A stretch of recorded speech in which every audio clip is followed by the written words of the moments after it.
veo. Señoras y señores, Alejandro Indacochea. Alejandro, por favor, dime que este año va a ser mejor. Lo estoy pidiendo demasiado. Esperemos que vayamos a ese. Buenos días, Chema, gracias por la invitación. Gracias por venir. ¿Hay datos como para el optimismo o no hay datos para el optimismo? Mira, el entrampe es político. El entrampe es político. ¿Ya? Porque realmente hay que ser muy transparente. La única forma en la cual puedes generar empleo, mejorar el ingreso, es cuando la economía crezca. Pero ningún país ha crecido con gasto público, ni con ayuda social. Si bien es necesario dar la ayuda social, los países crecen cuando hay inversión. Y para esa inversión necesitas credibilidad, confianza y el tema de la inseguridad. Y el tema de la inseguridad. Mira, ayer lo entrevisté por el teléfono nada más a Alex, al ministro, ¿no? Entonces le dije, el comentario es el siguiente: está subiendo el ISC, lo cual aparentemente es ilógico porque lo que queremos es un momento de expansión económica, de inversión económica. Y me dijo, no, pero ten cuidado, me dijo, porque esto es una cosa para 3 cosas muy específicas, o sea, la cuestión del cigarrillo, el trago y lo demás, y por un corto tiempo. El resto de las medidas, todas son medidas pro inversión, expansivas, etcétera, etcétera. Pero referente al impuesto selectivo al consumo, primero es mínimo. Es menos del 8%, es mínimo, digamos, con lo que capta el Estado, digamos, en tributación. Pero incluso está gravando a las bebidas que tienen menos contenido alcohólico. Cuando al contrario, la política debería ser aquellas bebidas que tienen más contenido alcohólico, que hacen más daño a la salud, les gravo. Eso sería por razones sanitarias. Claro. Más que económicas, ¿no? Pero acá es razón económica, caja. Ahora, sí va a tener un efecto multiplicador porque la cerveza es lo que más se consume a nivel popular, en la cadena, en bodegas, restaurantes. Razonablemente, no sé si se puede hacer el cálculo, ¿cuánto debería sacarse de esos impuestos? No, va a ser mínimo. Es menos, el selectivo al consumo implica menos del 8%. Acá hay que tomar medidas de otro tipo, ¿no? Decisiones a fondo, ¿no? Claro. Petroperú, por ejemplo. Bueno, ese es el otro tema. 2.300 millones de dólares. No es posible. No podemos seguir en esta forma. No podemos continuar.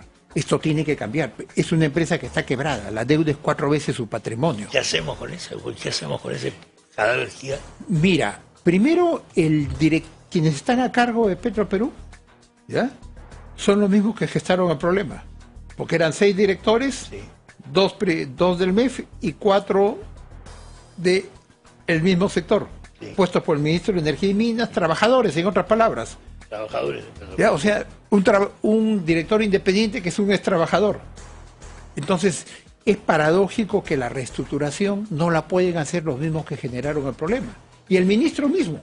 El ministro ha sido gerente en la refinería y él ha estado en el anterior directorio. Primero que nos explique cómo llegamos a esta situación.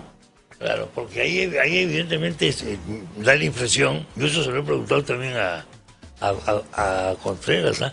Cuando tú dices estas cosas, le pregunté a Contreras, ¿le ves la cara al ministro del sector? ¿De Energía y Minas? Sí, me dice, y te entiende lo que le está diciendo, sí, pero el problema es que él tiene la camiseta de Petroperú, pues. Claro. Entonces es muy difícil. No, él tiene que responder, él ha sido gerente de la refinería de Talara. ¿Cómo una refinería que inicialmente iba a costar 1.350 millones de dólares se ha ido a 6.500 millones de dólares? Ahora, ¿cuál es mi planteamiento? Algunos señalan que uno es demasiado radical. No podemos seguir en un país donde tiene 10 millones en pobreza, 15 con inseguridad alimentaria, con estas necesidades emergentes en el país, ¿no? De empleo, la gente que se incorpora, digamos, al mercado laboral y que no hay opciones, ¿no? No podemos seguir destinando este festín, este saqueo al país con Petroperú. Hoy día la empresa está quebrada, ya no pertenece a los dueños, que es el Estado. ¿Qué se debería hacer? Se debería entrar a una reestructuración. El acreedor es el Estado. No, ya no es el Estado. ¿Por qué? Porque el patrimonio del Estado se lo comió la deuda. Entonces, ¿quiénes son los propietarios? Los que tienen los bonos, sí. Los acreedores. Ellos son los indicados para hacer la reestructuración. Sí. ¿Qué deben hacer? Decir, bueno, Refinería Talara se separa, se cinde, como se denomina, busca un operador para que trabaje. Los lotes. ¿Cómo Perú Petro le ha dado lotes a una compañía que no explora petróleo hace 50 años y está quebrada? Entonces tiene que darlos en concesión. El edificio de Petroperú, rematarlo, venderlo. Y sobre eso reestructurar la empresa, reestructurar una empresa diferente. He leído tú el planteamiento que estabas haciendo y decías una cosa, si nosotros vendemos ahora, si privatizamos y vendemos ahora, nadie lo va a comprar. Tendrías que pagar para que se la lleve. Esa fue la frase que yo dije acá. Indacochea dice que hay que pagar para que se lleve la empresa. ¿Qué está pasando? ¿No? Está quebrada. La empresa está quebrada. La empresa ya no hay patrimonio. Técnicamente. Entonces, quien va muchos plantean privatización. Sí, pero claro. ¿Qué vas a privatizar si la empresa está quebrada? Claro, entonces, eso es importante. No el juego de palabras del primer ministro. ¿La refinería no se debió hacer nunca? La refinería para mí resulta increíble que una refinería... Primero, nosotros no somos país petrolero, no había recursos. No había recursos petroleros. Máximo llegábamos a 70.000, hoy día tenemos 25.000, 30.000 barriles. Se construyó una refinería de 90.000 en 1.300 millones inicialmente. Hay refinerías de 200.000 que han costado mucho menos, 2.500. Esto hay que investigarlo, esto hay que aclararlo, desde la época del señor Humala. ¿Cómo llegamos a 6.500 millones de dólares en una refinería que nunca debió costar ello? Y se inaugura permanentemente. La ministra va, la hace inaugurar la presidenta por cuarta vez y sale a declarar que va a bajar el precio de los combustibles, que no tiene nada que ver. Le cuentan una situación que no es real, ¿no? Escucho mucho la palabra confianza. Es una palabra, no sé bien cómo interpretarla, pero me dicen que muchos coinciden en esto. Sin esto no va a haber inversión, ¿no?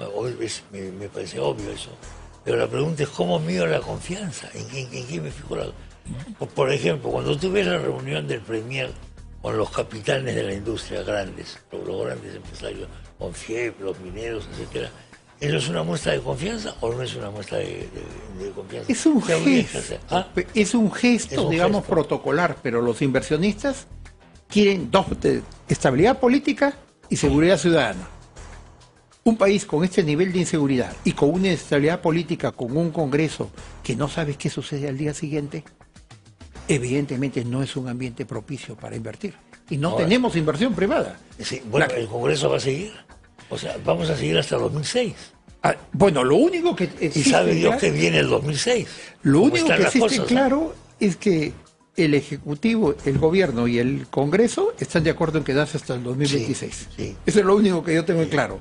Hay algunos congresistas que, por ejemplo, Anderson dice que no, pero él es el único, y un grupo de es la excepción, Carlos es la excepción. Anderson y una minoría de ex castillistas, pero que son marginales. Ahora, pero el Congreso quiere quedarse al 2006, pero Libre se quiere quedar al 2006. Y cada día no sabemos qué sucede en el país con ellos, ¿no?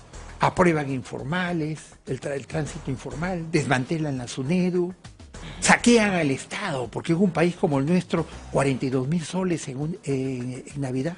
Sí. Adicionalmente repartir bonos. Amén de lo que eso significa como gesto, como mensaje. Como mensaje al país, al ciudadano de la calle que está sin trabajo.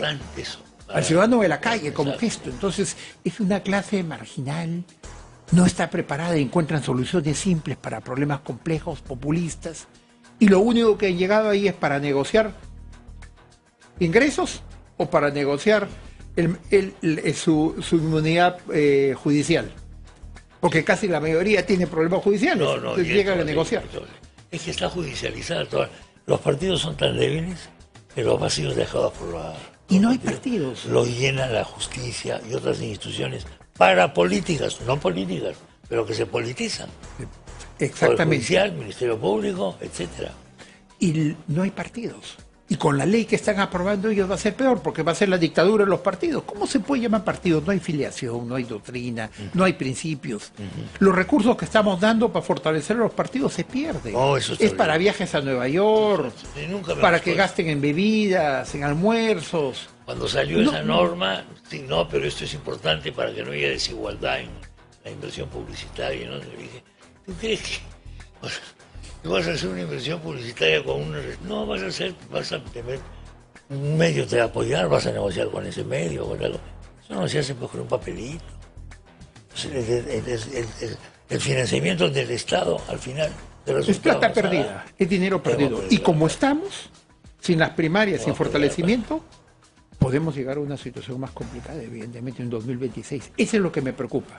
La gente compara con el periodo anterior, entonces la gente compara con Castillo, dice estamos mejor, pero eso es una estabilidad relativa. Lo que tenemos que pensar es qué va a pasar en el 2026 Claro, eso es de correcto. seguir como estamos. ¿Cuáles son las alternativas, las opciones políticas? Con un gobierno que no va a tomar decisiones, la presidenta está totalmente al margen, su populismo, sus viajes. El señor Otaro, la mucha facilidad de palabra, pero dice que no va a haber dinero fresco, pero después dice que sí. ¿Cuál es dinero? Yo no sé cuál es la separación de dinero fresco. Petroperú, ¿Ah? lo de Petroperú está mencionando, lo de Claro. dinero fresco. Ha habido señales contradictorias, ¿no? Él dice primero, no va a haber dinero eso fresco. Eso molesta bastante. Molesta, eso es una tomadura de pelo para la, Eso para la molesta, eso ciudad, es verdad. Eso para es la verdad. población. Es Cuando una venga burla. se lo voy a decir. Sale un domingo y Cuando dice venga que se lo no voy va a a haber dinero fresco. Entonces, primero, yo quisiera saber en economía, dinero fresco y no fresco, ¿cuál es? ¿Cuál es esa definición que ha encontrado el Premier? Me interesaría estudiarla. Pero al margen de la broma, vemos que lo que está haciendo el Estado es 2.300 millones para darle líneas de crédito que no la va a poder pagar Petroperú. En otras palabras, lo está financiando indirectamente. Eso es lo que está haciendo. Crédito entre comillas, te refieres. Si tú me das un crédito Sabiendo a mí que no es un de crédito, 10 millones en el de fondo, dólares, en el fondo. sabiendo que no lo puedo pagar, evidentemente me estás financiando, ¿no? Eso es lo que está Sí, sucediendo. obviamente, con otro nombre, ¿no? Como nos gusta hacer las cosas en el Perú, le cambiamos los nombres a las cosas. Le cambiamos los nombres. Y con la eso pensamos denominación. que las cosas en sí son las que han cambiado. Ha cambiado el nombre. El nombre, le ponemos etiquetas, ¿no? Se mueve el tema del salario mínimo. Salario mínimo no favorece. Es mínimo. Es mínimo. Es para un grupo 2% mínimo. para un grupo mínimo. Mira, el problema es la gente sin trabajo. El problema es más de 12 millones que son informales, que no tienen nada. El salario mínimo incluso lo paga no la gran empresa, ni la mediana, lo paga el microempresario. Que se, Entonces, que se va a la informalidad por eso. exacto, Va a al subir regresar el a la mínimo, informalidad. al subir el mínimo, lo que va a hacer es que ese microempresario despida a la gente. Tú sabes que con recesión aumenta la informalidad porque hay empresas que dejan ya de facturar y todo. ¿Por qué somos incapaces de solucionar el tema de la informalidad? ¿Por qué no podemos establecer canales de formalización mínimamente creíbles en nuestro Estado? ¿Por qué no podemos hacerlo? Ese es el gran tema del Perú. El gran tema del país es ese, ¿No o te sea, parece? se tiene que emprender un proceso de formalización, digamos, gradual, ¿no? Flexibilización laboral, digamos, porque la carga es más 60% sobre el beneficio social. O sea, yo gano 100 y el empresario tiene que pagar 160. Y no hay aumento en productividad. Claro. Y eso va ligado también con el tema educativo. ¿Por qué? Porque con lo que se ha hecho desmantelar el SUNEDO, es una evolución pues en lo que implica futuro, ¿no? El generar capital humano, ¿no? Y se está afectando más a quienes menos tienen, ¿no? Entonces, ¿qué nos espera? Mira, yo veo algo Alejandro. como manejo en automático, salen ellos a administrar sus emergencias, la crisis, pero no veo que tomen decisiones. Sí me preocupa el Congreso. El Congreso, si bien en teoría no tiene capacidad de gasto, sí la tiene. La tiene indirectamente como elemento de chantaje, de presión. Yo me quedé sorprendido cuando el ministro de Economía lleva el presupuesto a las 10 de la mañana, 240 páginas y a las 4 de la tarde estaba aprobado. Entonces yo dije, caramba, ¿qué tal capacidad de los congresistas para analizar todos los documentos con anexos y haberlo entendido y haberlo aprobado? No interesaba leer el documento, lo que interesaba era que les aprueben el crédito, que les aprueben los gastos administrativos del Congreso. Y retiraron dinero de un fondo de contingencia.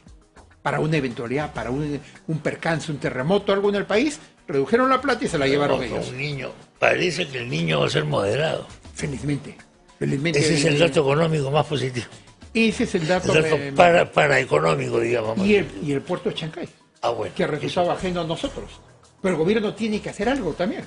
Porque imagínate, 1000 containers a partir de noviembre en la Panamericana Norte, ¿cómo está?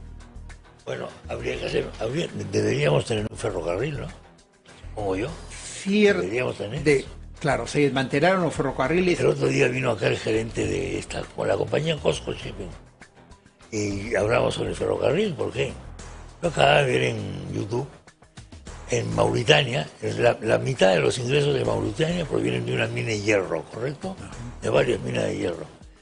Y hay un tren construido solo para llevar el hierro en los vagones. Tren que puede llegar a medir 3 kilómetros de ahí al puerto.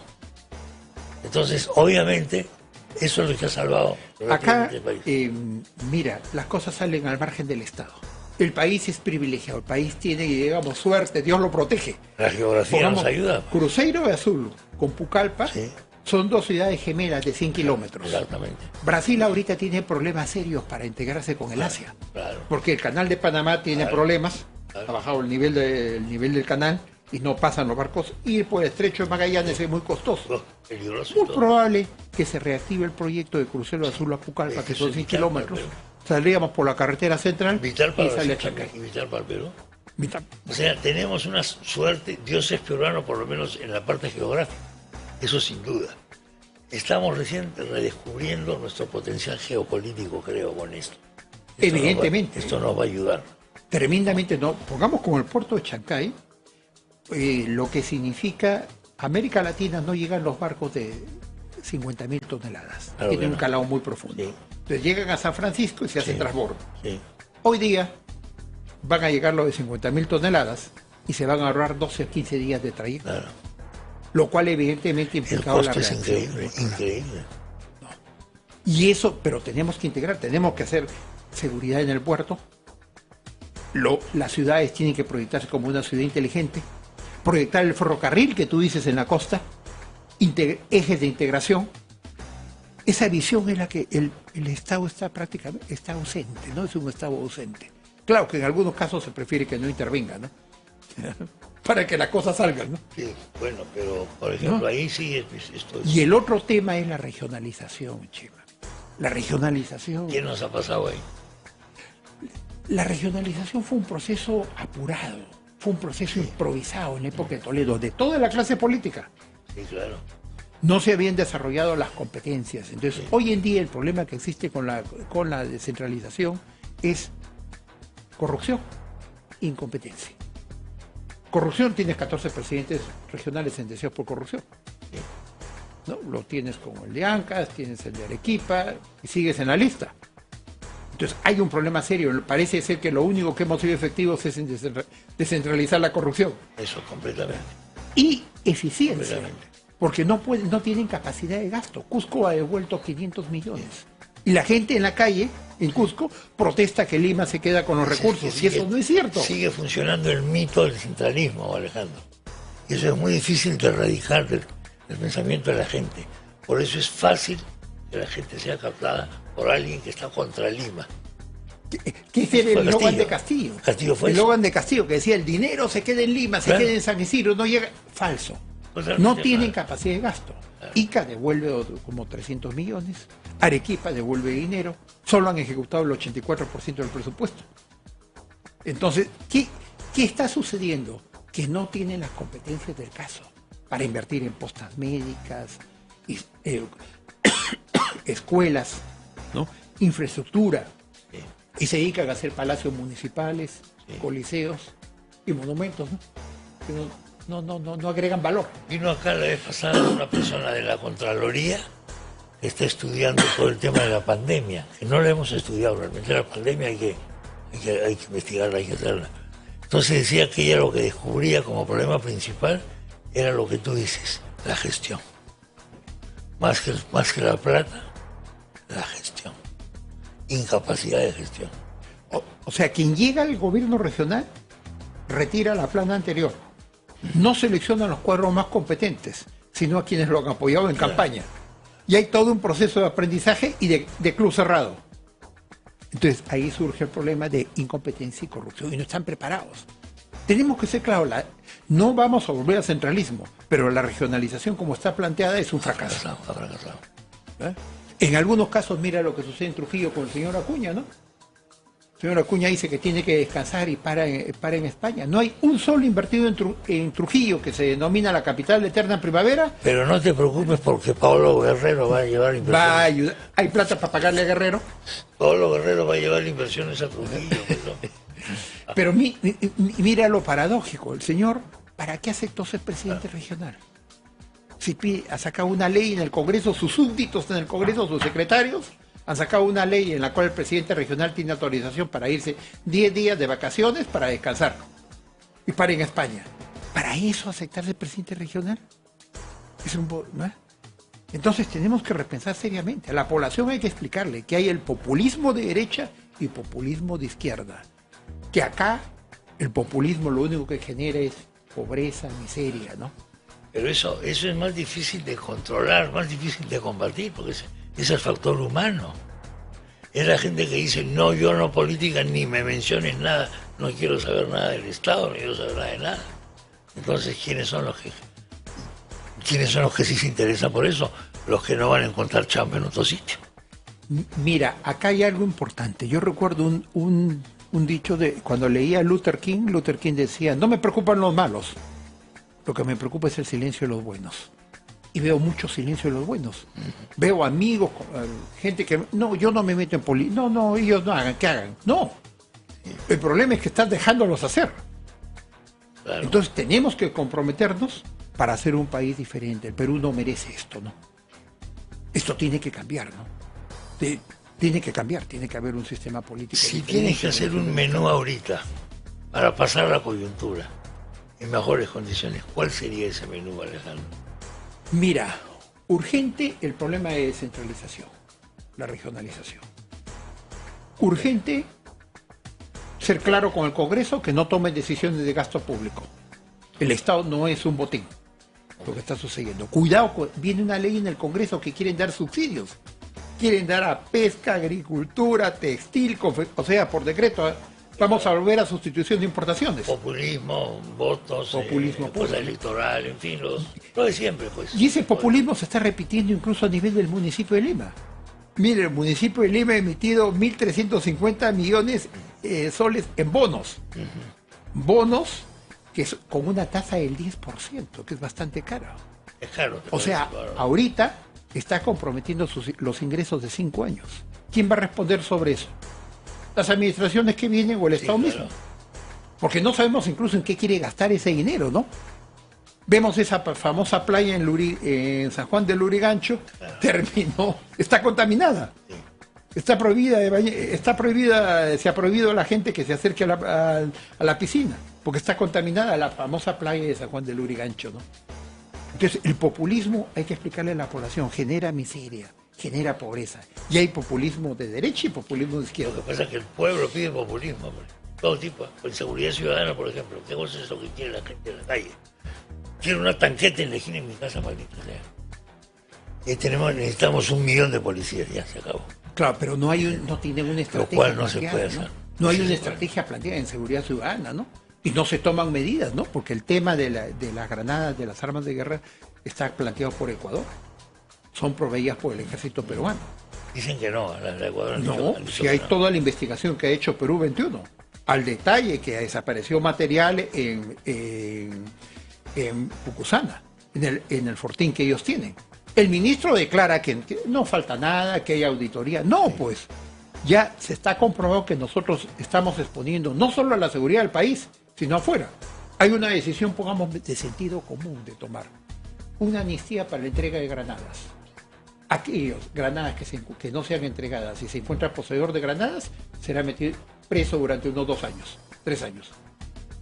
Y tomar decisiones. Ha habido antes eso con pistolas, ¿no? Con las pistolas. Igualito que las pistolas, hacerlo con las granadas. Parece que funciona más o menos.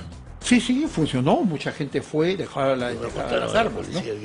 Más o menos. Pero no se ve una estrategia de seguridad. Se ve congresistas que salen con 4 personas de seguridad. Sí. Mínimo. El gobierno igual bloquea las calles, entra por la carretera. No, hay un aislamiento con lo que es el país y el ciudadano común corriente de la calle quiere seguridad. Ese es el grave problema. La inversión se ve afectada por seguridad. Sí, no, sin duda. ¿Y sabes a quién está afectando más?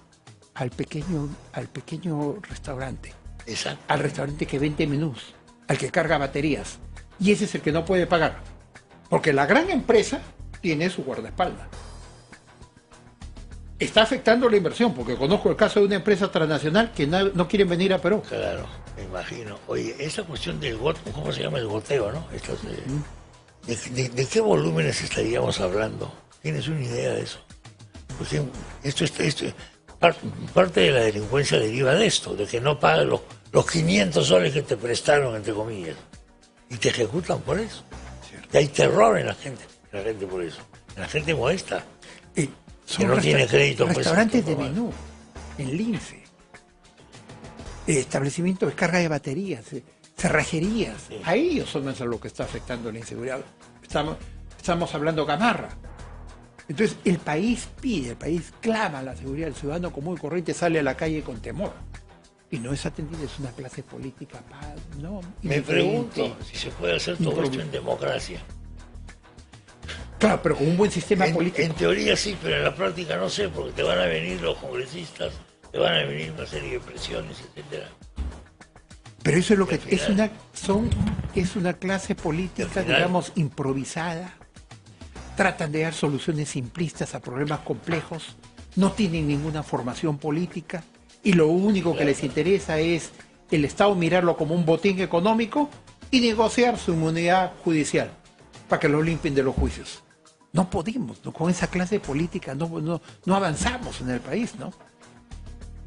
Eso es lo que tiene que cambiar. El ciudadano de la calle tiene que entender. ¿Hay algún dato que te haga pensar que eso puede cambiar al 26? Mira, mi temor es que las cosas se pueden ir a otro extremo, ¿no?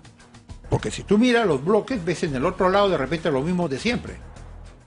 O sea, puedes tener a Keiko, puedes tener a López Aliaga, puedes tener a Hernando Soto, puedes tener a Acuña, atomizados como 15, 16. Y en el otro lado, cualquiera que venga puede ser. Y cuidado, salimos de un Castillo porque era el más inepto, el más limitado. Sí. Con un Chávez no salíamos. No, claro, porque Chávez no, hablaba 6 horas. Claro que no. ¿Y con Antauro? ¿Qué te parece? Antauro, ¿qué te parece?